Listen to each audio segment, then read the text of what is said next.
welcome back. Episode 31, Second Look Sports Show. It's a treat to have all three of us here today, fellas, because I don't think it's happened for a few weeks. It's been just iterations of us since really the true summer hit. So it's a pleasure to have myself, Alex Mandarino, Justin Arenburg, Brandon Brown, all three of us at the helm today for 31 here. Almost 32, like 32 thoughts, but maybe that'll spike our viewer count. We'll see how this episode goes. Justin, we missed you last week.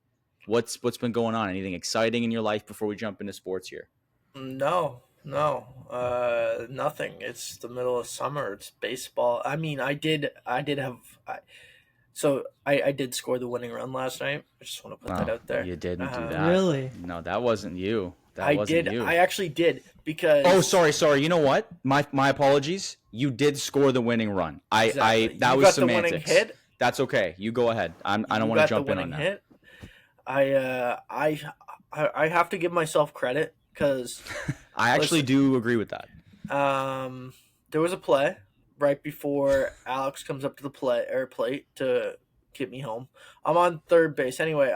The play before I go from first to third, and everyone thought I was going to be out when I got to third. Everyone in the dugout's like, he's out. Like, I can just hear them in the dugout, and, like, I know I'm safe. The guy in the outfield that clearly missed the ball, like, just did not get the ball in time. He goes, I got him out by a mile. And I looked at him and said, no, you did not. Like, there's no way that you got me out. Like, I was literally standing on the base by the time the ball got into the thing. And even the third baseman said, no, you did not. Like, he literally told his teammate. The third baseman did side with you/us. That was very important. Oh, yeah. Like, no, he sided with me. You guys were, like, against me. No. When you got there, I'm like, okay, like, he's fine.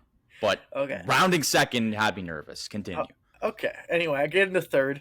Next batter would have been... Then Ethan. Was it Ethan? Yes, it was. Yeah. Was that when you kind of like tagged up? Zach was after me.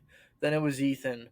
Yes. So Ethan comes up to bat, and basically he chops one, I would say chops one into the ground, and it's a one hopper into the shortstop's glove. And basically, like, I'm halfway in between third and home at this point.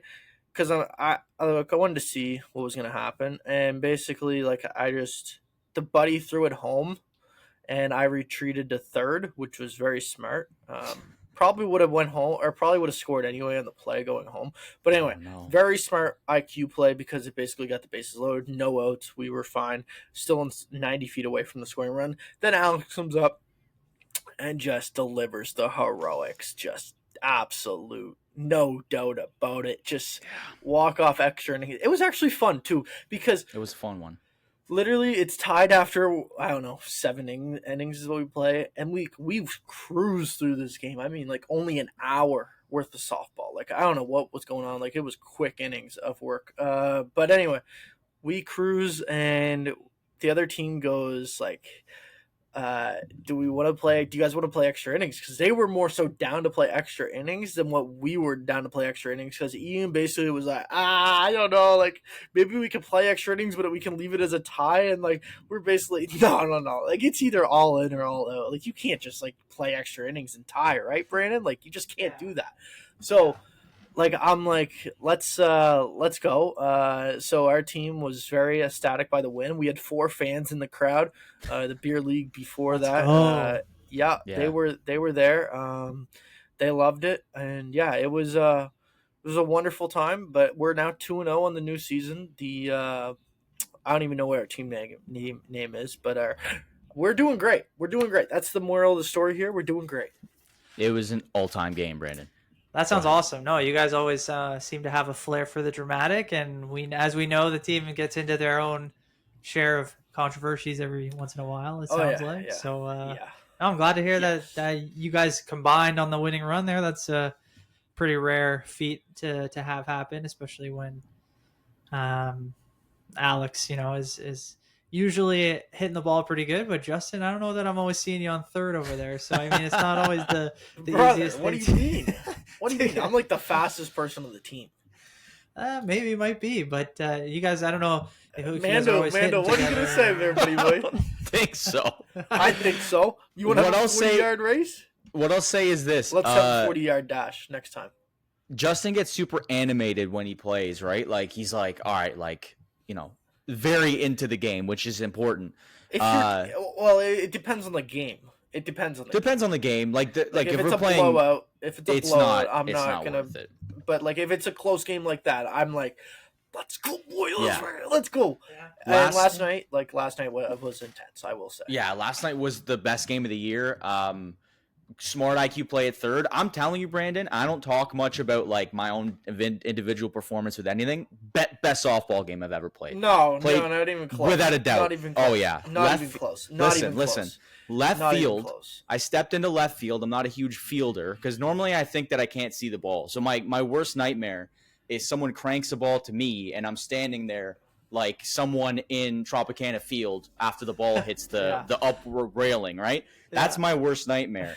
I think I made like 6 plays, 5 catches, an infield assist, just like winning run, or RBI. It would have been probably a grand slam had the game not ended purely off of we needed 1 run. That's all I'll say. It was a fantastic night. Hot as hell. Very hot, like at 10:30, 11 at night, right? We missed you there, though. It would have been fun to have you on the squad, Brandon. I'm sure it would have been way easier of a win. I don't even think we would have needed any heroics by the time the game ended, though. I will say. It was a lot closer than what it needed to be, that's for sure. Yeah. I mean, it is fun out there. It's easy, especially when you're in the lead. It's easy to kind of fall back and kind of just enjoy the night and think you're just going to cruise. So you guys got to give yourself more credit on that one. But no, I'm glad to hear it's going well so far. And every Tuesday, I'm like, man, it would be fun to be out there. But I am too tired as it is. Yeah, that's fair. Extra innings, man. Oh, like we went 3 up, 3 down.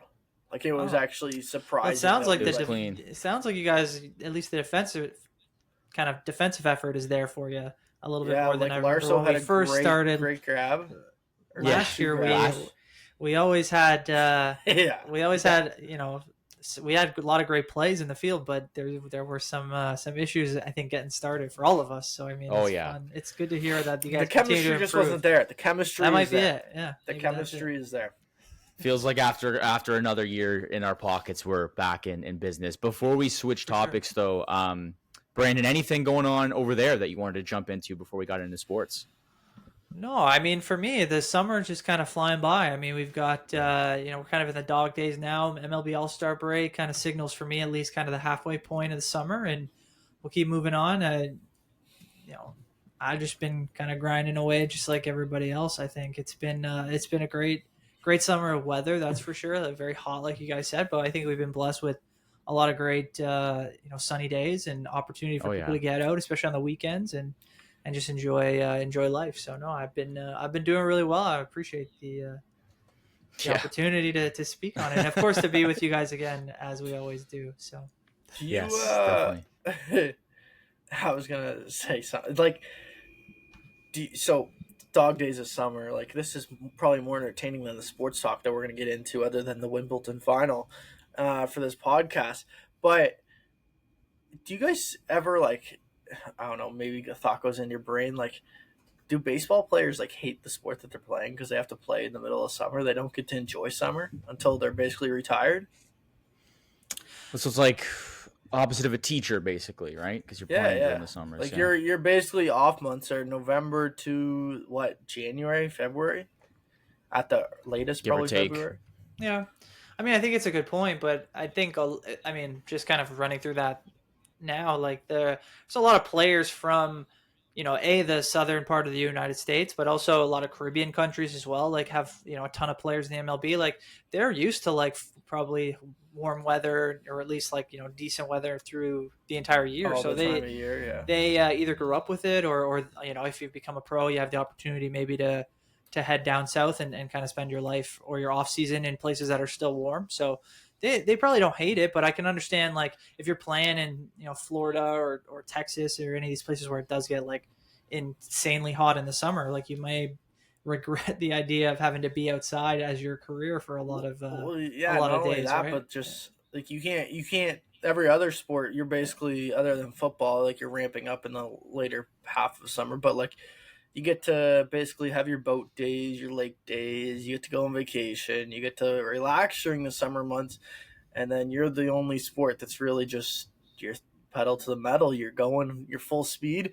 Like, I don't know, maybe it's a bad take. Maybe people love playing baseball in the summer. I don't know. I think just it's a bad take. I think it's a that good, might be the worst. It's a good The thought. worst sport to play in terms of the scheduling, in terms of when you have to give up your time.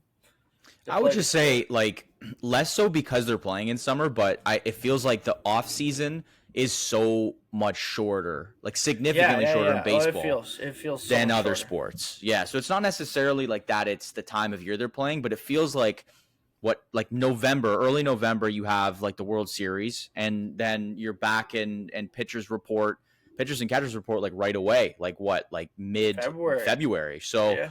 that's like 2.5, maybe 3 months if you're lucky. And so that's the only downside. But it just feels great shorter. point with Like, Brandon. listen, like what you just said, that's as long as what That's the the NHL thing. gets. It just feels shorter. Like, It does. I don't know, man. It's just like, it's the time of the year. It's so weird. Like, it just, you hear like November to mid-February, and you're like, that's shorter than June to September. Does feel shorter. Like, you know But I mean, what I feel like at this point, like the majority of pro athletes, they may have 2 or 3 months or whatever the off season really is, but they're probably only taking a couple of weeks off, if that, right? And then they're kind of either in the MLB, you got a lot of guys play winter ball. NFL, maybe it feels like the NFL has the like longest a month and a half, offseason. or it definitely because the Super Bowl is usually the first week of February.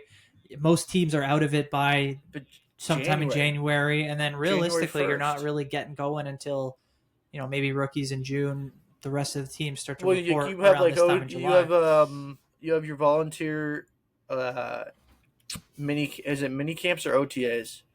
I think it's mini camps that happen like April, May, and then you're basically off until OTAs that happen in July, and then you're off again until training camp starts in the end of July, early August. So it's the longest off season of the year, and it kind of sucks, but oh well. But even those guys got to be doing heavy workouts. They're still staying regimented. So you're really only probably getting a couple weeks truly of what you might call an off season before you're kind of right back to work, which is probably a lot different than it used to be.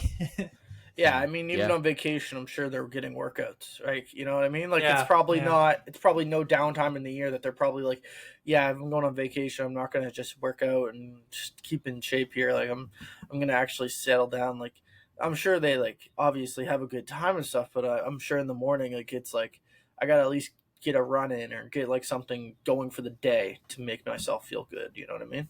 Yeah, definitely these days. Back in the day, like you were alluding to, Brandon, maybe less so for all sports, right? Maybe like we'll see on the first day of preseason or training camp. Yeah, that was it. Like you probably never saw these guys. We'll puke up everything we just ate and drank over the off season.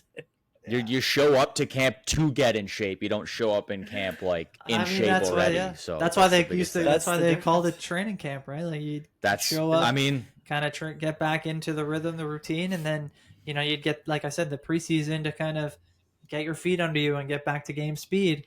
Now it's like if you're not ready to go by preseason in most of these leagues, it's like, or spring training in the MLB, it's like you're gonna lose your spot or something. Like things can go wrong pretty fast if you're not conditioned to the level of most of the guys in pro sports these days. So well, Justin and I had our All-Star game last night, Tuesday night, but there was the actual MLB All Star game that also took place, essentially the exact same time. So I'll be honest, I didn't watch any of it. I did follow along as to what happened, but it was the first ever like swing off that basically decided the game after a 6-6 tie. So Brandon, you really wanted to get into this and your thoughts on this swing off and some of the logistics. So I'm just going to hand it off to you and just run with this thought, because it was a unique opportunity to watch and probably for the players. Yeah, I mean, for me, I was not really watching much of the All-Star game either, but then I got a text a little bit into, probably at this point it was probably almost 11 o'clock, 10:30, 11 o'clock. I thought it was late. And, I got a text saying this game's tied, and they're starting to tell me exactly what's happening and why what the situation might be if they get through the ninth inning. And I think it was at that point, I think top of the ninth, I tuned in. obviously no runs were scored. I think it was a 6-6 game, and yeah, they're talking about a swing off, something that I had never heard of, and I was just like, I'm Nope, not, no I idea. can't turn this off. I got to see how this plays out at the very least. So it's first of all very slow. I did not like that it was as slow as it was. Each time they had a batter come up to take their three swings, they did like an exclusive interview, which was basically one question from the same two guys asking them if they're nervous. And then they would answer that question, and then they'd go and they'd, get set up. And a lot of these guys they're waiting on the perfect pitch, because why wouldn't you? You only get 3 swings at it, and these guys that were tossing the balls, I think one of them was a coach from the Yankees and the other from the Dodgers. And they were basically there to just keep chucking balls down the middle if they could. And yeah, it was a great finish with Kyle Schwarber going 3 for 3 and kind of giving the NL the lead. And I think we'll get into it, but maybe not exactly the star power you would have expected from these two All-Star teams. But, I think most people were just excited to see the potential of Schwarber and Alonso go at it. So it was pretty disappointing not to get to see Alonso go up and take his swings, given what he's done in other home run derbies. But Schwarber provided a moment that I think the MLB and the network, I'm sure, were happy about. It was probably the best way, or maybe the only way that could be viewed as a success. So I thought it was great, and it did provide a bit of a different moment. But I think there are definitely ways that they can improve upon it, and like I think we can get into as well, the just making sure that you have kind of the best guys maybe available. I understand, certain guys who come out of the game early maybe don't want to go in cold, or they're not available, or have already taken off, whatever the case is. But I think now that we've seen this actually play out, for the first time since I guess 2022, from my understanding, we'll see if they can improve upon it, if they keep it at all, or what the situation is, and we'll go from there. But yeah, I'd love to know what you guys thought of it, if you saw any. They should just end every game with a swing off. Every single game. Well, I just end it. I don't think they is should. That not just the home run derby though? Like no. If you, I think because then you get rid of the electric extra ending moments. Yeah, you can't get rid of you can't do that. Sorry. No, I mean it's not a bad take. Like I think there has been people that have been kind of questioning whether or not that's a possibility, or even something like a pipe dream. Bad take.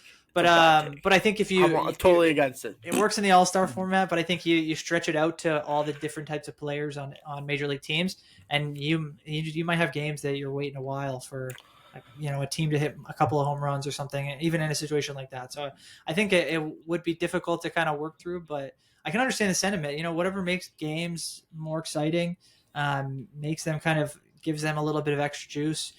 We've seen other leagues take hold of overtime and change the rules up a little bit in the last decade or so. And I think it works in some cases, but I think in this situation, I think it's best to leave the game, like the regular season game, the playoff game, let it play out the way a game should.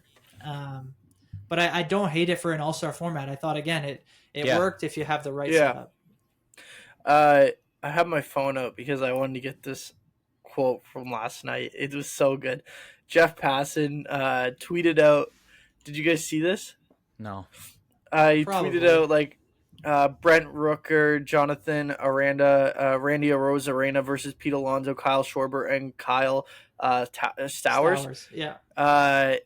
And then he goes, what is? And he wrote that. And then he goes, what if? And it was like Shohei, Aaron Judge. Yeah. And Brent Rooker quote tweeted it and said, am I not good enough for you, Jeff, or something? And it was so good. And then he said, I'm obviously just kidding around, but yeah. No, he's right. I mean, he has the right to say that. Didn't he have a dinger last night too? He hit a home run in the game. Yeah. And he had two. He had two, I think, in that 2 of his 3 swings were home runs, and he was the main kind of run for the AL, so he definitely has a case to be made there. And he was also in the home run derby too. He got screwed by an inch by a big dumper. I know, that was crazy. That was crazy. The way that you could track the ball to that, exactly. Yeah, I don't believe that for a fact. I'm tracking the ball that went this far compared to this far, less than an inch. Yeah, no. Yes. Don't get me started. But anyway, the MVP. How do you give that to Kyle Schwarber for just hitting 3 home runs in the swing off when Pete Alonso had a 3-run shot in the actual game? Is that not more impressive? Well, is there I probably should know this because I feel like every other sport sort of has it. Is there like a financial benefit to getting the MVP? I think you get like I'm 500K or something like that, 250. It probably goes to a charity or something, which is still very good. But you get named All Star MVP. Well, I don't care. Like if it's not financial, I literally and the question about the nerves. No, but see, financial makes a difference. But Brandon, you had said some of the questions were like, "Are you nervous?" Like, no, it's an all-star game. I'm nervous. We're literally an independent race. Am I nervous? Like, what do you talk? First of all, Kyle Schwarber is this is what he does, like literally for a living. Is he hits nukes? If you're nervous about an all-star game, then maybe you shouldn't be playing baseball because, like, it doesn't matter. It's all for fun. All right, that's a weird question. A new idea. Just get an interviewer out there every single time there's an extra inning game before a batter's about to step up to play. Are you nervous? What's going on through your brain? That would make that would be fair though. Like in a real game. I know, but like, can you imagine the just the interview part alone? That's dumb. That's dumb. A lot. Yeah, it's dumb. Too much. You just don't need it. Like there are certain points when you need an interview. That is a moment where you don't need an interview. Yeah. And I could just see the future. We literally have NHL coaches being interviewed on the bench. Yeah. Like, that's ridiculous to me. Let them coach the game. Well, if you want to interview them during the mission, do that. I mean, it's a good point. Like, I didn't hate because it was an all-star game. I didn't hate that they were trying to do the interviews like that, but it was the questioning. It was like the fact that they asked everybody pretty much the same question. Kyle Stowers actually said he was nervous for Alex, just so you can tell him. Like, he plays on Miami. What does he know for pressure? I think he is, because I believe he obviously went first for the National League, and Rooker went and hit 2 to start the kind of the swing off. So he, I think, was just like, he didn't want to, I think, be the guy to let the team down. Yeah. So I can understand that perspective, but I would have liked to hear more about kind of what their goal was, what their plan was, kind of going up to the plate. Were they looking for a pitch up high or down low, or what? Kind of a little bit more technical as opposed to just being like, "Hey, are you nervous about this situation?" Because they were focusing too much on the fact that it was the first time that it had ever happened, and they thought that was some sort of big surprise that they were going through this. So I think the players, and especially like guys like Schwarber and Rooker, like they were just having a fun time, but you could tell that that Stowers in particular was kind of like, well, this is a pretty big moment, but he went up and hit a home run himself in that swing off, so I give him credit for going through that. But it was just the way I think that the broadcast was kind of executed, and they probably didn't know it was going to happen until pretty late in the game either. So they were kind of scrambling, maybe trying to figure out, like, maybe they have a plan in that case, or maybe they're quickly running through their notes and trying to figure out what the questions are, where they got to be at certain points. So I think, like I said, going forward, if it does happen again, they might be in a better position to make it a more digestible product. But I think it has the makings for something really fun in an all-star game format. Yep, I agree. I think it's you can't really get mad for trying something in all-star games, because all-star games to begin with, like, already have this stink to them. Like, a lot of people are already like, okay, it's probably for kids, or, it's a novelty. But I do think it's cool to try something different. But I do think it's important to also bring up what we were talking about pre-pod about how there wasn't really like a standard set before the game as to which guys were going to get chosen. Yeah. So the point being, game ends, you're kind of scrambling and you're grabbing guys that are free. Whereas if the judges and Otanis of the world are gone, how are you trying to grow the game with no disrespect to Kyle Stowers, great player, but he's not the guy that's first on your list. So I think that's the biggest takeaway. We gotta go get Judge and Otani off the tarmac. They're currently about to leave LA right now. Like, that's the situation they were in last night. Like, you know what I mean? Like, Manfred's on the line. Boys, can I get a direct flight to hold whatever plane Aaron Judge is on right now? Send him back to the stadium. We need him. But that would have been crazy. Yeah, that was the one thing missing, is just that there was some star power there, but it was just not enough compared to what you look at what could have been. It would be amazing. Yeah. Even Vlad. Cal biasly even didn't go. Vlad got 12 home runs.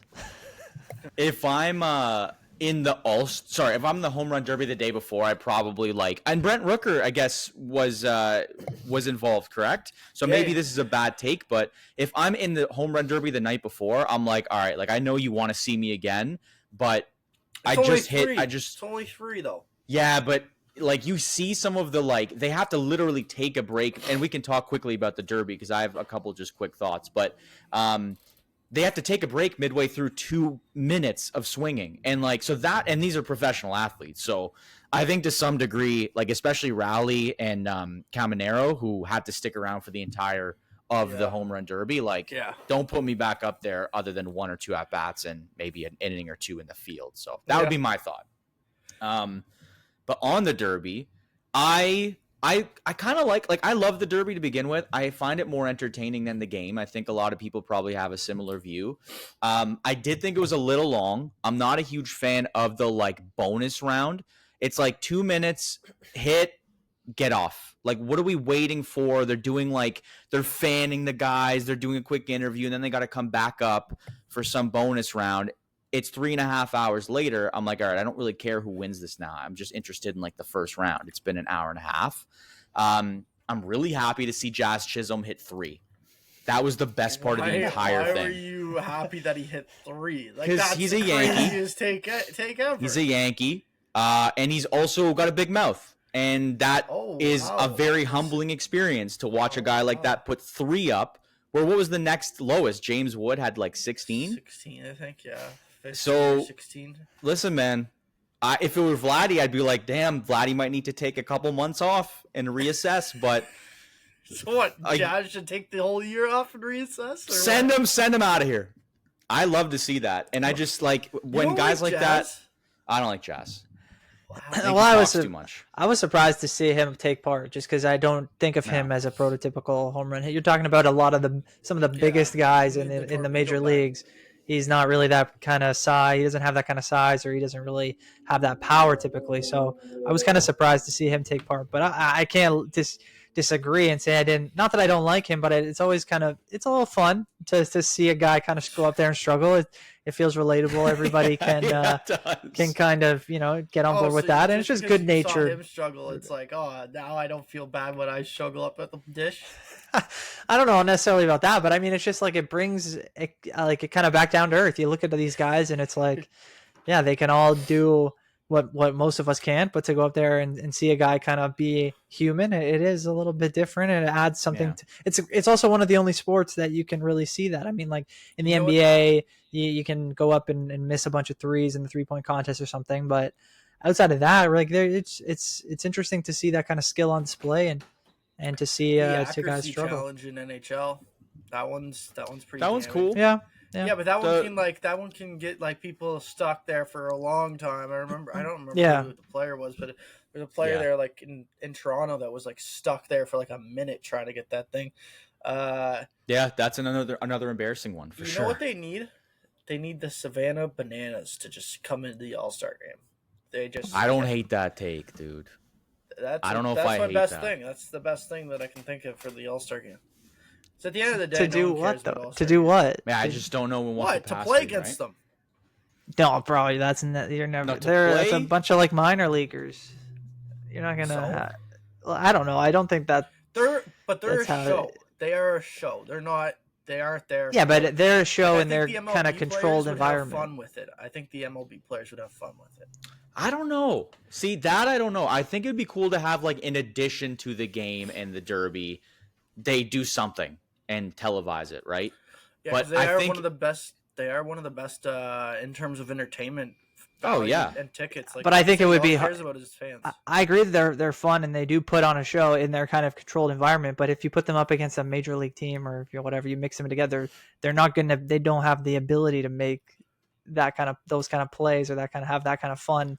If you're actually trying to be competitive, you need the guys to get on board. To be competitive though. All the time. Okay, here's the thing: if I'm any MLB player and the pitcher who's about to pitch to me, let's say I'm Judge, is twerking, and that I'm not even taking him yard, I'm charging the mound. What are we doing here? Come on. Yeah, it might throw Judge off his game though.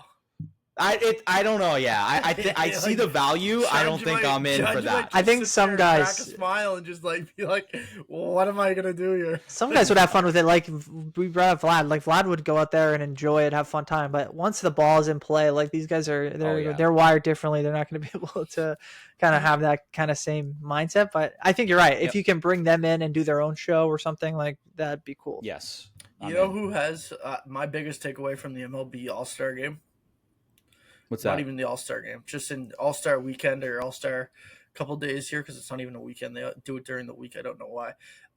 It is Junior Caminero has the nicest and smoothest swing in the MLB. Oh yeah, like just the most purest swing I've ever seen. Like it's just so clean. Like it's just it's just routine. It just looks so nice. That's my biggest takeaway. So I agree with that. It's a really good report from the All Star game. Nice swing. I agree. You looked very good. O'Neal Cruz 513 feet. Yeah, that was didn't even know that could even happen. That was just like a missile just straight out of the freaking park. Just incredible. Over to the chop shop, wasn't it? I don't even remember, but anyway, I wouldn't be surprised. Off the field, we'll head hockey real quick because it was like the latest news that happened today before we recap what happened at Wimbledon. NHL schedule was released, which is cool. As all hockey fans ourselves, it's kind of an exciting day. Like it's like, oh cool, like I'll see when the next, there's like an end in sight as to when the teams can play.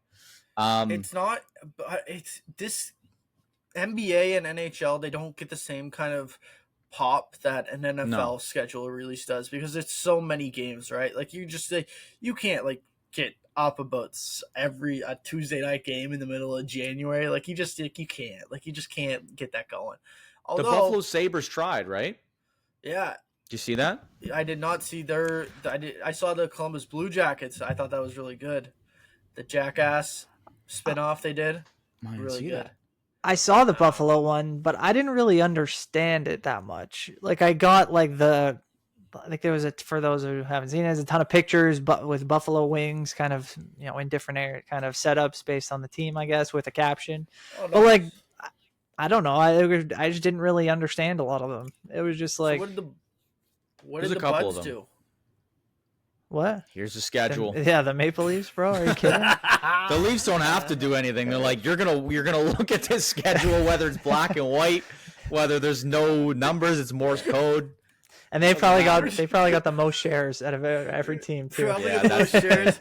Probably got the most studied game 1 to game 82 analysts already. Yeah. Just like this is a scheduled loss. Just already, this is a scheduled loss. Well, we know where we're going with this. Really, let's be honest. Yes. So this is the biggest takeaway. Go ahead. There's only one. There's only one takeaway. It's at the top of everyone's list. Mitch Marner returns to Toronto January 23rd, 2026. Screw the NHL schedule makers. Well, is it because of the night before? I wanted October 7th. Oh, you want it right away? No, but see, our teams face off there. That's the Canadians visiting the Leafs. That's the 8th. I didn't mean it like October. Sorry, I wanted it in October. Away. I just wanted it like the first week. Oh, and Mando just dropped off the call here, but yeah, the first week would have been nice for the Mitch Marner return game to Toronto. I'll say it that way because listen, like. It just builds up you just build up the anticipation and you can dive right into that. I guess you can also build it up later in the season though. Well, that's what I was going to say. It's like it feels like they'll have the opportunity to kind of see him play in Vegas. Obviously we'll see how the Leafs get off to their start in the coming season, and then that's what will kind of build the anticipation, is knowing that date is coming. And even you made the point, Alex, about them playing in Boston the night before. I think that it kind of sucks because I think a lot of people have said, they won't have probably a morning skate in Toronto. They won't probably make a ton of players available to the media, so Mitch might actually get to just kind of skate by and not have to deal with that. But at the same time, I think being able to have him playing in Boston against an Atlantic Division team the night before he comes to Toronto, a ton of eyes are going to be on that game, and it's going to be a lot of fun to kind of see, again, just how the story continues to progress and what the anticipation and feelings are going into it. Yeah, yeah. I can. I feel like this is the most circled game on the calendar for everyone. What's gonna happen is yet to be known or yet to be seen. Like I put out a video I think earlier, or no, I haven't put out that video yet. I've recorded a video for later. That is whether or not I think JT or Mitch Marner will receive the same treatment that JT did when he left basically Long Island when he returns to Toronto. I don't think it's going to be like that. I do think the first couple times is going to be rough, but I think about a year it's probably going to take, and then people are probably going to appreciate Mitch Marner more than what they hate him in terms of Toronto. But I think the first night it's going to be Boo City, and it's not going to be a fan appreciation night like it should be. I don't know. I mean, I think it'll really depend on what position the Leafs are in, right? Like if the Leafs are out of the playoffs by the time that Mitch Marner returns, I think you see a little bit more of the Boo Birds. But like if it were me going in and like not the journalist, Alex, like just the fan, like I think it's loser behavior to boo him when he comes back. Like, yes, there's all of this like nuance to the fact that he was chatting with other teams and he didn't want to be here for 2 years. Yeah, it's not great.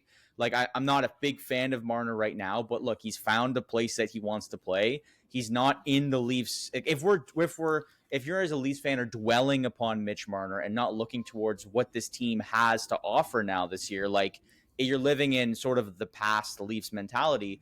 And at a certain point, like the guy's gone. Let's let him have his. I'm not saying it won't happen. I'm saying it. If I would predict it, it probably will.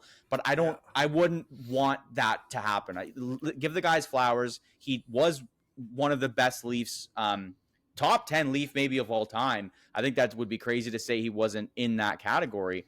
And like Toronto you can't. Born Leaf. Yeah, like you just can't. You can't like let that all go just because the past couple of years were a little sour. But I'm not to say that won't happen. It could very well happen. Yeah. I mean, I expect there to be a ton of boos as well, just because I think mostly you get people who show up to the game and they're so hyped up, and especially at Scotiabank where it's such a different range of people. Like there's going to be just people kind of following others, and once the boos start, I expect the whole arena at some point to kind of give him the treatment, and yeah, it'll be an interesting decision to see what the Leafs do in terms of like I'm sure they'll give him a video and they'll do a whole thing, whether that's sometime in the first period during a commercial break or whatever. Like they might try to strategically do it so that he doesn't get booed too heavily, but maybe they don't care and they do it early. Was it this past season that got a video tribute that should never have gotten a video tribute? So that was back to the Leafs. There was one last year or 2 years ago. It wasn't a video, but it was like Pierre Engvall got. Yes, that's the one I'm thinking of. Yeah. Like, how does he deserve? Like, yeah. If Mitch Marner doesn't get like a 2-minute video tribute, then I don't know what we're doing. But yeah, he should get a full video break in the intermission. Yes. Only other thing I'll say about the release is there's 2 days. So Saturday, October 11th and Tuesday, October 28th, where all 32 teams are playing it at once. So like, so we're doing 2 dates this year. It seems like there's like 2 of those frozen frenzies, which was cool. Every 15 minutes, I love that. You get a puck drop. I don't know if that's the exact format here. There's not like specifics, but I assume one of those 2 days will have that. I hope so. Later date is, I would assume the Saturday is probably not, but also the Saturday. Yeah. Oh no! Or October 11th is the day that Mike Sullivan returns to Pittsburgh. So that's a good poll. That's a good poll. You never know. That could be a good one. Yeah, that could be interesting. I think Mike Sullivan's gonna have a lot of pressure underneath him to begin the season, just because it's New York and it's playoffs or bust with that team. Yeah. After what a disappointing season that was. But anyway, that's the NHL schedule release talk. Yeah, excited for that to come. Get to your grass talk. Talk. We'll do 2 technically. One actually happened. One is going to happen. We probably won't have a ton to talk about it, but tennis. Wimbledon. Jannik Sinner finally gets his title. Well, finally is relative, but based on the past few matchups against Alcaraz, he finally takes down his nemesis for probably the next 15, 20 years. Are you telling me that Alcaraz didn't deserve it? Like the first 2? No, I'm just saying Jannik Sinner's ranked 1, Alcaraz 2, and Sinner has lost the past few. Not going in, it was opposite though. No. He's your one. Nope. Justin's rankings. Alcaraz is number one. Listen, I don't understand big how Alcaraz guy. I don't understand how Sinner is ranked number one after he's lost to Alcaraz. I understand at this point, sure, it won Wimbledon, but going into this, how is Sinner ranked number one in the world and Alcaraz is ranked two after beating him twice already this year in final? Like, that's crazy. Yeah, I don't understand the ranking system. I mean, in any sport that has a ranking system is always a little confusing to me. But golf is kind of normal. Golf to me is still a little doesn't make a ton of sense. But the finals, I couldn't watch the finals. I was very disappointed. But I caught the tail end of it, like the last set, and 6-4. So Sinner takes it 6-4, 6-4, 6-4, 6-4. 6-4 all around, basically. Brandon, I know you probably have by far the most knowledge in terms of how it played out. It seemed like Alcaraz had it in the bag and chip away. Sinner just sort of chipped away at it. It seemed like he let off the gas a little. Did Alcaraz? Thoughts on how the finals played out on the men's side? Yeah, no, I watched the majority of the match actually, and I was surprised. We spoke last week, and I was definitely team Alcaraz. I thought he would. Not only at that time they hadn't reached the finals yet, but I expected him to advance and I expected him to win. We saw Sinner kind of stumble into the semis and into the final with an injury to his elbow after what happened against Dimitrov. And I was surprised to see Alcaraz, especially after winning the first set, kind of give way to Sinner the way that he did. There was a lot of unforced errors. His service game, which admittedly is not his best feature of his style, was lacking as well. And yeah, Sinner was just hitting some really great shots. He was showcasing a lot of his power, and he was serving a lot better than Alcaraz too. So I think the way the match kind of played out, you kind of saw it coming, and especially once Sinner took the 2-1 set lead, I was like, this kind of seems like we're headed to the end here. And I wanted to see a fifth set and see if they could go down to the wire, but Alcaraz just, whatever it was, didn't seem to have it in him that day. But he'll be back, and I expect them to continue their back and forth rivalry as much as it's only been so one-sided until this past Sunday. So it was really fun though. It was a great match to watch. Yeah, I don't think that'll ever be a bad matchup to watch. And we have such a long time to observe it. There's still probably another 10, at least probably 15 years. One stat that they said on the broadcast I found really interesting. So if you ignore 2016 was Andy Murray defeating Canadian Milos Raonic. Ignoring 2016, this was the first time since 2002 that one of the big three weren't in the finals at Wimbledon, i.e. Federer, Nadal, or Djokovic. So it was really a true passing of the guard, or changing of the guard, I should say, and passing of the torch to a new set of champions. I don't know if you would include a third into that top two, top three. Maybe you would, Brandon, if you do jump in. It does seem like those two at Wimbledon this year seem to have really broken ahead of the pack early. But it's it'll be fun to watch this group of tennis players sort of take over, because it does feel like Djokovic, if he's going to get his 25th major, it might really take his entire being. And this is a new age of tennis that we're about to step into, if we already haven't stepped into it. I would agree with the fact of if he's gonna get that 25th major, it's gonna take every single thing to go his way, and every single thing to not go Sinner or Alcaraz's way. Yeah, seems like it.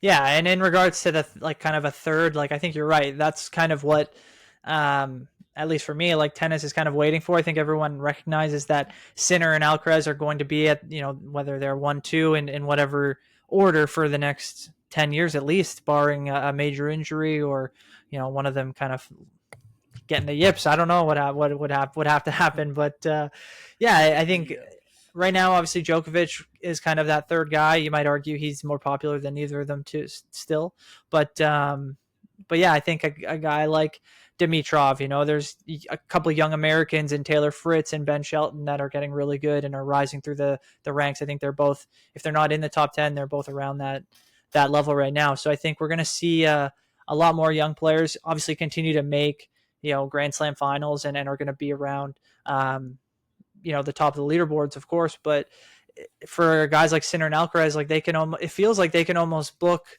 one of them, if not both of them, into a major final for the next, 5 years at the least, right? Before you kind of start to wonder where things go, and they both get into their 30s, but they're both still so young and both incredible. So it would be surprising if we didn't see them both, start to climb those ranks in terms of double-digit major wins and championships to the levels of, a Federer, Nadal, and maybe even Djokovic one day if they're so lucky to continue their paths. Yeah, I agree. Sorry, Justin, I don't want to cut you off. No, go ahead. I did get a chance to watch the women's, which took about 45 minutes. Yeah, that was crazy. Yeah. I felt bad, but I also watched the highlights on that. Like, it was... There weren't any. Like, I don't mean to say that poorly. Like, I felt bad, but at a certain point, I also didn't. So Iga Swiatek beat Amanda Anisimova 6-0, 6-0. Within an hour, 15. Yeah, it was. It was crazy. I was really surprised because, like, walking in, they were saying like Swiatek was, like, you could tell nervous, like had this nervous energy, and they were like Anisimova was like confident walking in, felt like, even though she was by far the underdog, felt like she had it under control. And the minute the first set of serves, the first few games were started, you're like, this is going to get ugly. And unfortunately, it was very ugly.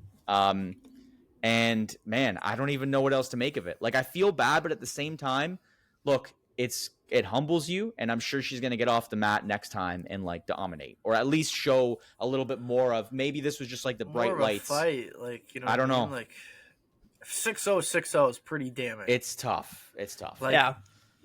No, and I was championing her a little bit last week too, because I was mentioning that last year at the National Bank Open here in Toronto, she was in the final as well, and she did lose that final to Jess Pegula. But she looks like she's definitely an up and comer, and is has the potential to make finals in big tournaments, but just hasn't been able to put it together against the best players consistently enough to start kind of winning titles. But it'll come, and I think for Iga, it was good to see for her to kind of get back to her at least a level of playing where throughout the tournament she was pretty consistent. And I think I read a stat, she didn't really play, I don't think it was any of the top 10 players through Wimbledon. Really? So I think for her to kind of skate through, and at least to not have a big letdown like a lot of the other top seeds, it's going to be good for her confidence going forward. And we'll just have to see if she can kind of hang with the likes of Coco Gauff and, again, Jess Pegula and Sabalenka. The women's game's in a great spot too, because there seem to be a ton of great players that can beat each other, in any given tournament. Yeah. I agree. That's grass talk, boys. That's grass talk. Well, we're moving to some links talk real quick. I don't know how much we have, but the Open Championship, British Open, whatever you like to call it, is on this week, so the 17th to the 20th. So we're recording this Wednesday night, so the first round will technically start by the time you're listening to this, or I guess it will be halfway through because of the time changes. It is at Royal Portrush this year. The last time that occurred was, I have the notes here, 2019, when Shane Lowry, the hometown boy, did win it. So that's pretty cool. I'm curious to see how he does this year, but I think all eyes are obviously on Rory. In the media, Rory's been very I don't know if people have really appreciated the way he's handled his Masters win, but that being said, I do think he's been pretty honest about the fact that he hasn't really had a chance to let it sink in.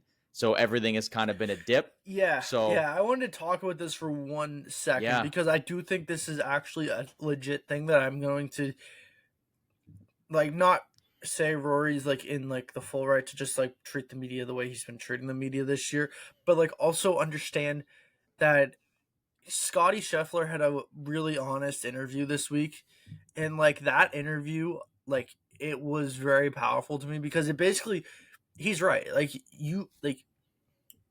If Rory wins the Masters, that is winning an NBA championship. That is winning the Stanley Cup. That is the grandest of all the major championships. In golf, in every other sport, I should say, you have 2 to 3 months to celebrate that and keep that in with your family and understand what you just did. In golf, you literally have 48 hours and then it's on to the next course. So I don't think it's ever sunk in properly yet for Rory. I just completed the career Grand Slam. It's just been go, go, go. And Scotty talked about it. He doesn't he doesn't allow himself to really enjoy a win for more than 24 to 48 hours, and then he's on to the next course because it's just simply that's the way golf is. And I think it's a lot harder that way, man. Like you think about winning the Masters and like how exciting that must be, but then you completely forget on the outside. Like we'll talk about it here, like for a month afterwards. Like, oh, Rory just won the Masters, but in his brain, he can't even think about winning the Masters because you got to focus on the British Open right now.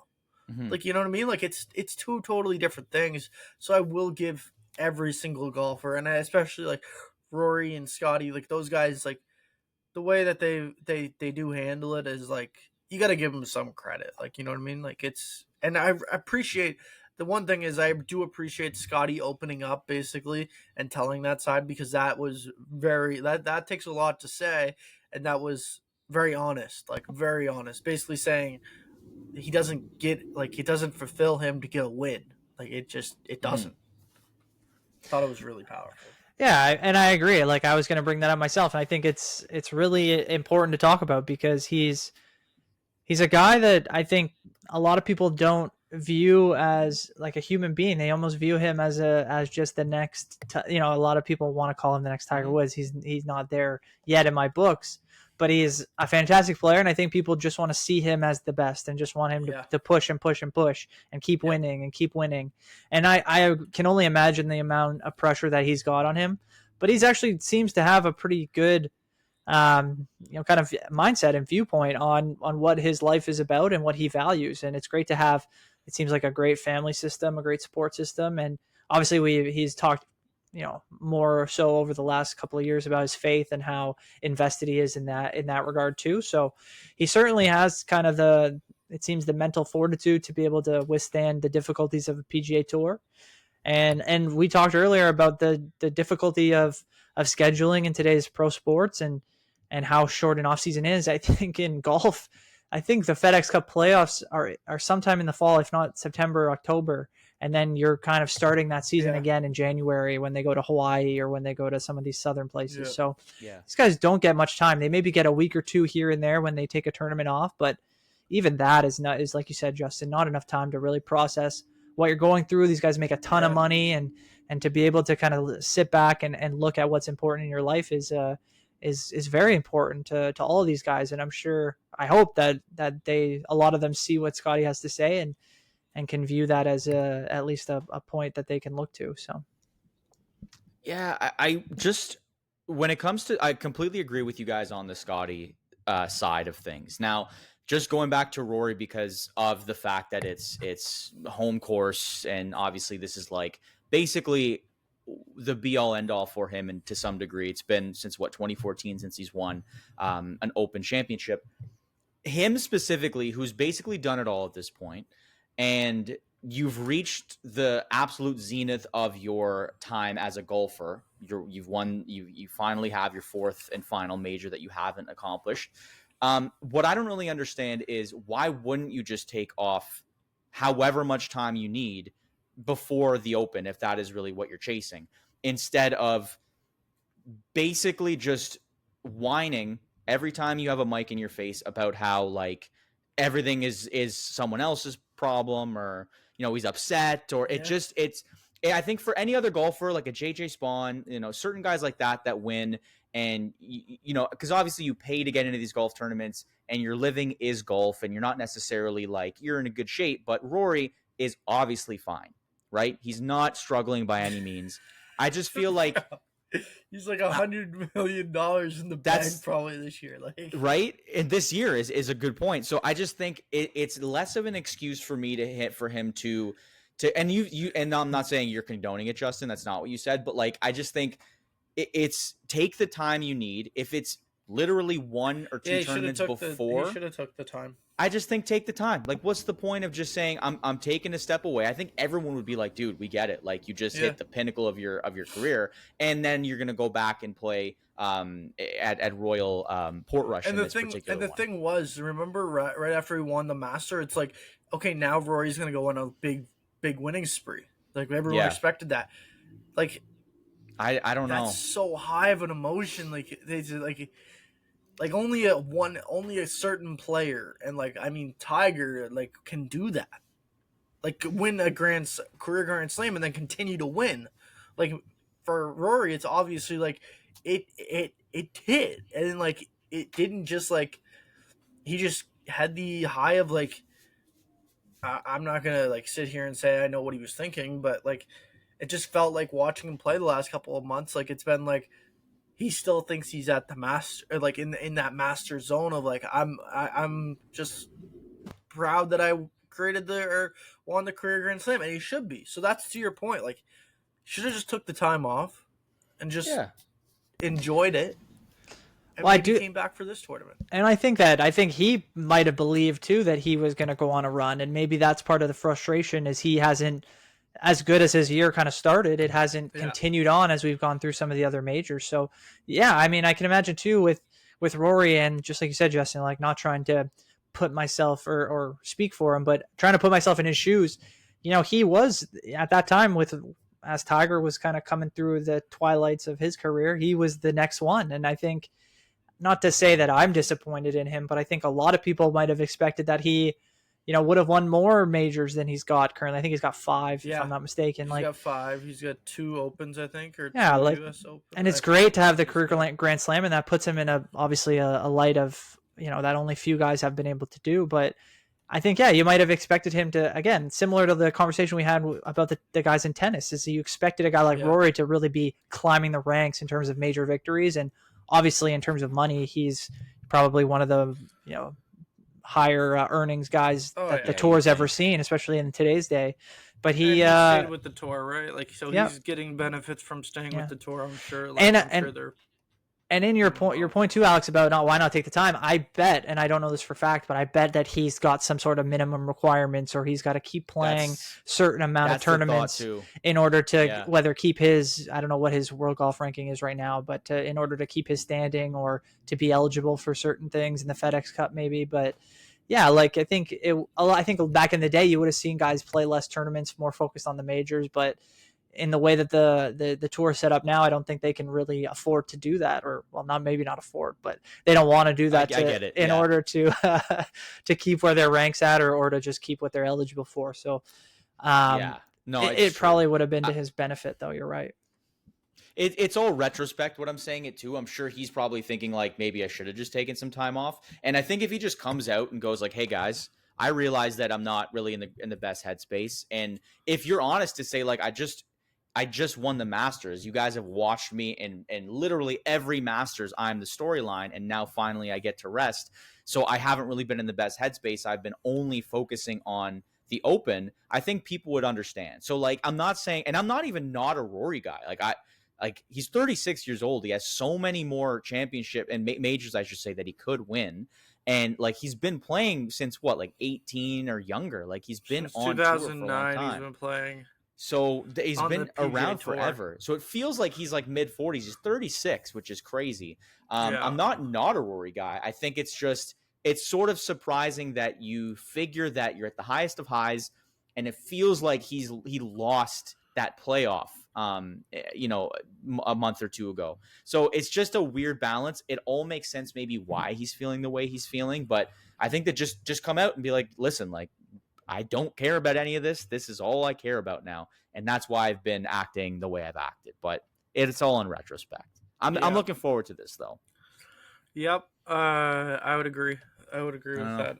I think I looked up his career earnings. I think it's around $188 million. So, yeah, I think he's a little bit okay. He's also probably like, I don't care what you guys are talking about. This is the money I've made, 5 majors.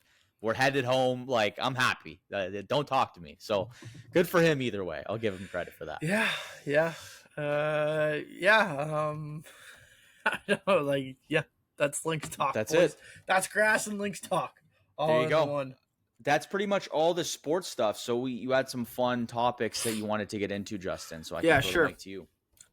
First one, boys. Start bench cut, boys. If you follow the Instagram, you definitely know. Mando is gonna be an absolute this is piece of crap. Be crazy. But start bench cut, chicken, beef, and pork. Brandon, I'm gonna let you go first because Mando's just a disappointment to society. No, dude.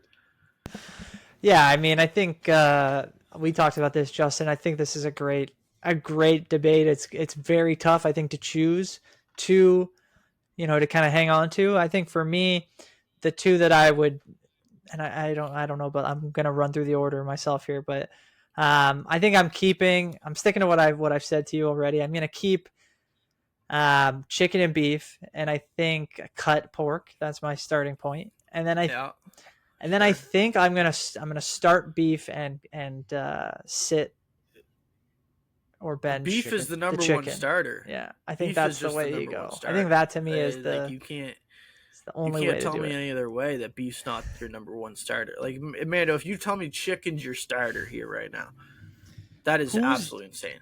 I feel like when you draft a player, you're drafting the best available position. And a lot of the time, these guys are the most versatile at their craft.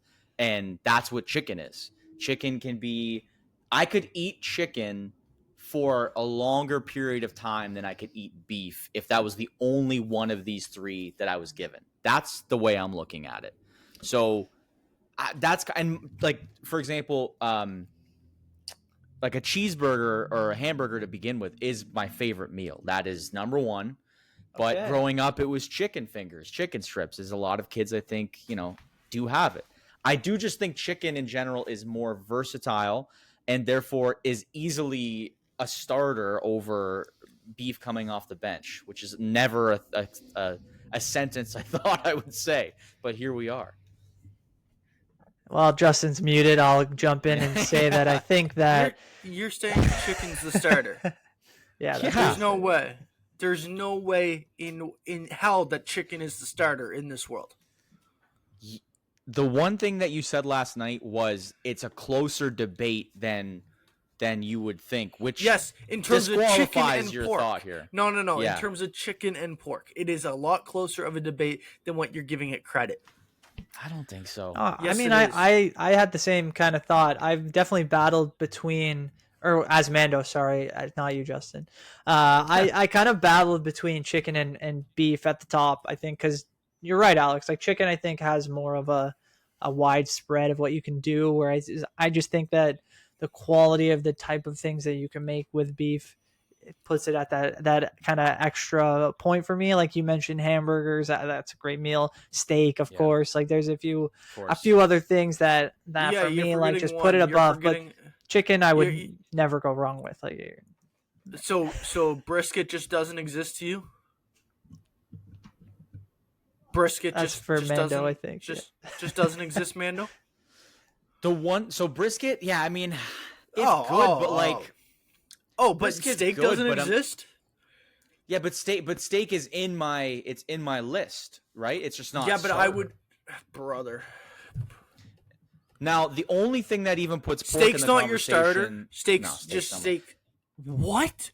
People love steak, dude. I would rather have like a hamburger over steak 9 times. Brother, no. Yeah. This podcast is over. Like there's no way, bro. No, people overrate steak. No, I think it's a hot thing to say that it's the best. No. That is insane. That's insane. To say a hamburger's over a steak is insane. Like, what grounds do you have to say that a hamburger is over a steak? I don't even know how to explain it. It's just better. No, it's not. Like, you go out. Have you ever had a nice steak? Like, I gotta ask this because like. Yeah, I like it. So it just doesn't melt in your mouth. Like the meat just doesn't melt in your mouth, and it just goes, like it's not the best feeling in the entire world when you put steak into your mouth. Well, the thing is like there's a lot of maintenance when it comes to steak. You have to get it cooked properly. You can have so many varieties of burgers. You can add toppings to them. You could add sauces that can make it better.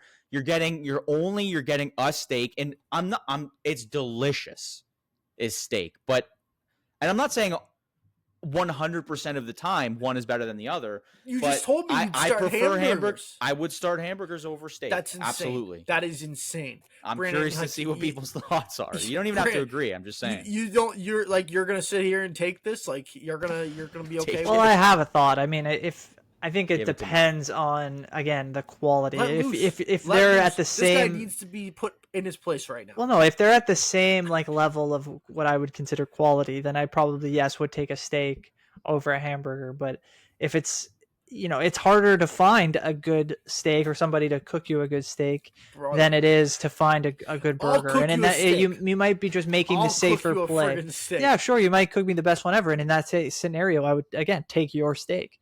But I wouldn't necessarily if you make a decent or subpar burger. Or the opposite. You're going to take the better quality dish. No, so I want steak every single time. I don't even if it's dry and not cooked. Like that's what I mean. Unless it's done steak. Unless it's well done steak, I do not want anything that's well done. Yeah, and I think it's possible you're more likely to get a steak cut or cooked the way you maybe don't like than as a burger. You're gonna get what you're getting. Too many variables here. Like maybe, you're putting in way too many things. Just think about the best steak versus the best burger. That's it. That was my point. If the levels are the same, I'm gonna take the steak. If that makes sense.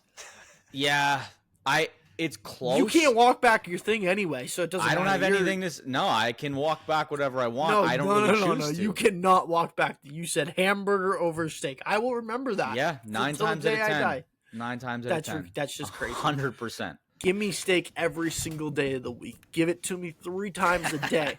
3 times a day. That's how much I want steak in my body. Okay? Yeah, that's how much I want to be eating steak. Well, it is so much better than chicken. It is so much better than pork. But yeah, I don't know. I'm. What do you got for us next? What's the next one? Well, I'm probably gonna have to cut pork, but it's so close. Oh yeah. Close. You haven't done yours. Oh, I see. It's so close, man. Like you're giving up bacon, you're giving up sausage. Like, it's just the chicken wing. The chicken wing for me, it's so playable everywhere. Pulled pork. It's everywhere. Pulled pork is good too. See, that's the thing. Pulled pork is just I can't give up pulled. This is why it's so hard. So hard. It's the greatest discussion ever. Anyway, this one is sports related. Okay. Nice. 2025, 2026, who are you taking? Connor Bedard or Macklin Celebrini? To do what? To make the Olympic team. Okay. Oh, that's hard, man. Because I was gonna say, to start a franchise is even another conversation. I wasn't sure if you were just gonna say more goals or more points or what. Or I didn't know where you were going. Well, who's more likely to make the Olympic team? Because one of them is making it. Go ahead, Mendo. I would probably say Bedard.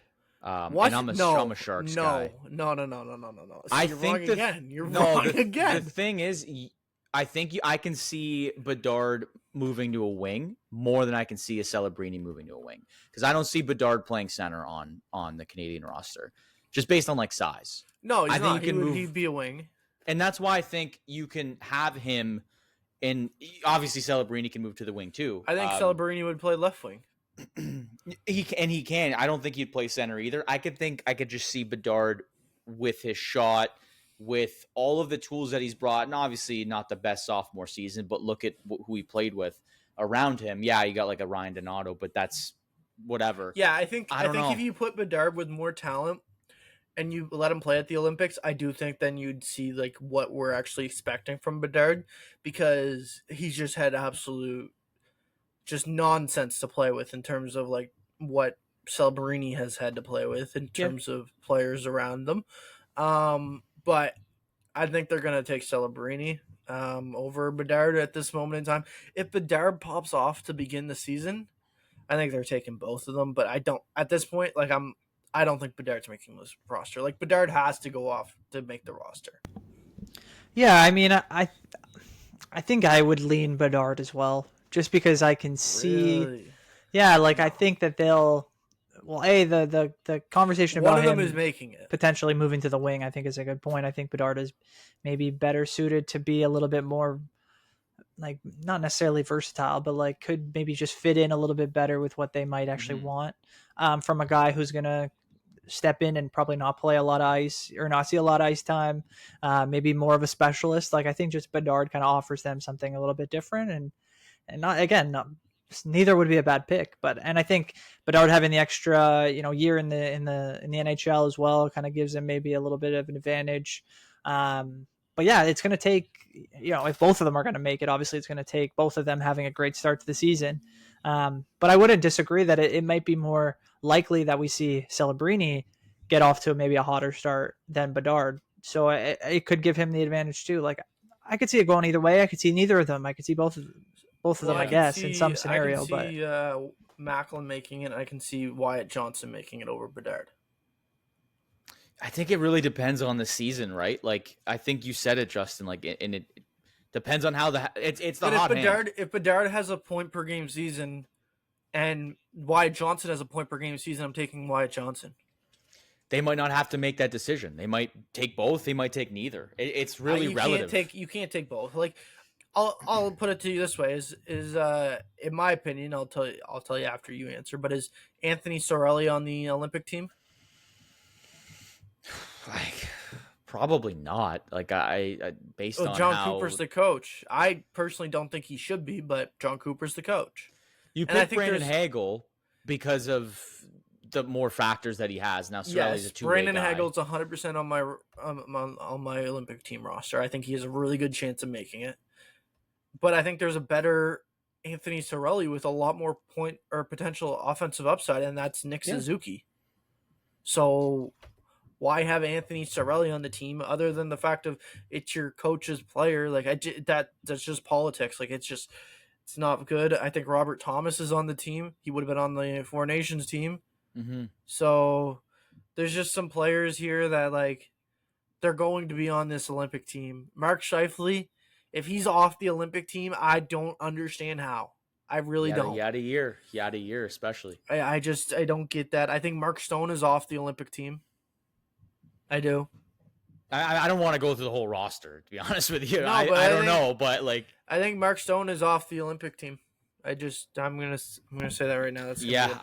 I don't have a thought. I'm not really in NHL mode too much now, so I'd be curious to find it out, but I have no idea. Well, all I'll say is that you might be right about all of those predictions, but it's going to come down to who's available, who's healthy, and just who's playing, who seems to be playing at the higher level. And I think all the guys you mentioned have the potential to obviously get off to a good first half in the season, and they'll all be considered, obviously. But yeah, you got to look at Cooper. I find it hard now thinking about it. Like, if Cirelli was on the Four Nations team, it's not that he was doing anything that special ahead of it. It was more, like you said, Justin, the politics of him being Cooper's guy and having a role that I think Cooper was familiar with and had a really good idea of what he could provide. And I think he did exactly what he was asked to do. So if you look at it that way, I don't see what really could change to make him, at least, again, not considered. Maybe they look and say that we're going for a little bit more star power. We're going for maybe younger guys, a little bit more speed, a little more offense. Then you make that call. But until we hear that that's kind of their philosophy going into the Olympics, I don't see why you would think they're going to change up kind of the way the team looks going forward. I can't. This is played on NHL ice. Does anyone? I don't. No, it's bigger ice. It's bigger. So then ice, is that what? No that contact really. Yeah, then it's like, okay, maybe a guy like Cirelli. It's a skill game. Yeah, maybe a guy like Cirelli then doesn't fit as well because Fair. it's not so much of a checking game. So maybe you look at younger guys who can skate a little bit better. Tom Stewart's not going to make it. Like, he's out of the question. Because Tom Wilson? Or Tom Wilson, sorry. Yeah, like you might see they might try to open up, like Alex said, you got to open it up a little bit and see, if any of these young guys can kind of provide something that with a little bit more space and time can give you a better advantage. They're not lacking for good young talent, so we'll see who makes the team and again what the familiarity comes down to. So we got some defense on the way too. Schaefer and DuPont. Let's go. Okay. Debate which show all time is better. I'm really hoping that both of you guys have watched this, but I think that both of you guys have watched both of these shows, so it's either going to be a hit or miss. We got Seinfeld or Friends. Brandon, you start. I think I've taken the first one the last time. No worries. I think Seinfeld is the better show. I think is the kind of has the higher ranking in terms of whatever the best shows for me. But I kind of, it was a little bit before it was still on when I was a really, really young kid.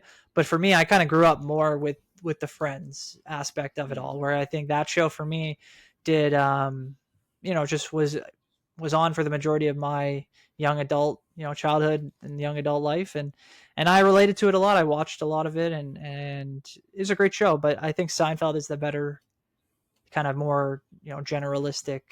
Obviously both shows hilarious, but Seinfeld, I think, is a little bit easier to get into. It's more, maybe more accessible for everybody. It's pretty relatable as well. And now I think it still holds up, even though it's, I'm sure the pilot episode was probably 30 years ago at this point, or maybe a little bit Seinfeld, earlier. Like, but it's still rewatchable to this day. Absolutely. Like, it replays every single day.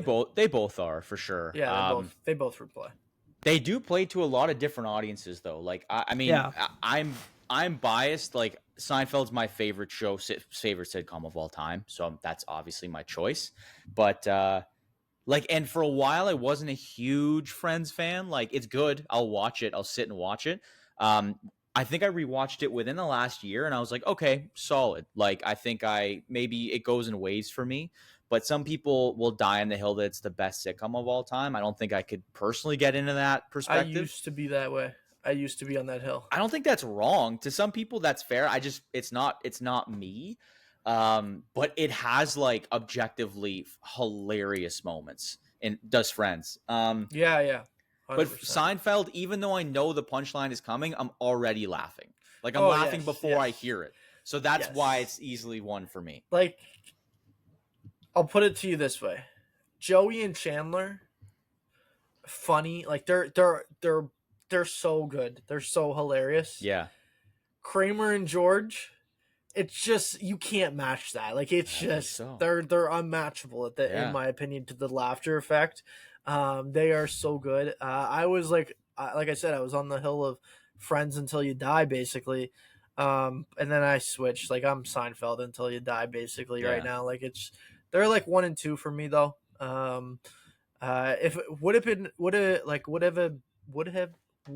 it been harder, I should learn how to speak English, if I said The Office instead of Friends for Seinfeld versus no? That would have been easier for me personally. Okay. I've not really watched The Office, if I'm being honest. Now, Brandon, I will say, I'll throw it to you because I know that you're good. This is going to be hard for you. How I Met Your Mother or Seinfeld? That's just your.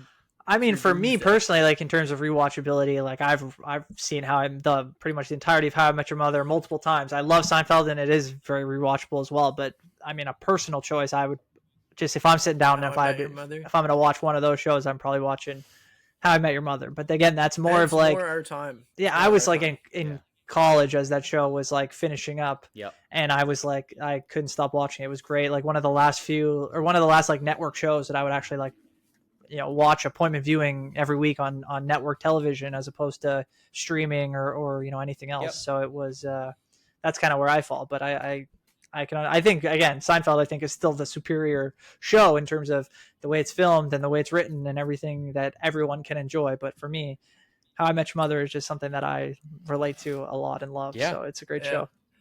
That's 2 for me. No, just quickly. How I Met Your Mother is over Friends. It's number 2. Like, so I'm with you on that. Okay. Anyway, but that's okay. If that's not you, Justin, that's all right. How I Met Your Mother, it's in terms of my TV shows, it's like top 6. But in terms of sitcoms, so it's 6. It's 6. That's what you gotta say. It's top 6. Fine. That's fine. That's okay. But last debate question. Wrap this up here. Okay, ideal summer day. Like, I don't care. Like, if you have like a different summer day, Brandon, compared to Alex, just your perfect summer day for each other. Would you rather that day or Christmas morning? Oh, interesting. That's a really random question. Yeah, it's a good debate. Spark debate. Perfect summer day. Like okay, so if it's an individual day, then I think I'm taking Christmas. Your best summer day. Like, you get to do your perfect, like, your favorite thing. Yeah. Your favorite thing. It can be multiple different things, but your just perfect summer day versus Christmas morning. I think I'm taking Christmas morning. Now, the only negative is that if it's Christmas, then you have like 3 months of winter ahead, right? Whereas if it's summer, you're like in the middle of summer. But if it's an individual day, I'm taking Christmas. There's just an aura to Christmas, man. And I know I sound like I'm 19 when I use the word aura, but there is. It's awesome. It's like you get to see family for a lot of people. Obviously, you open and give gifts. I think that's pretty sweet. I think it's just cool. I think Christmas morning has like a lot of memories associated with it, and that's why it's like stuck in my head as one.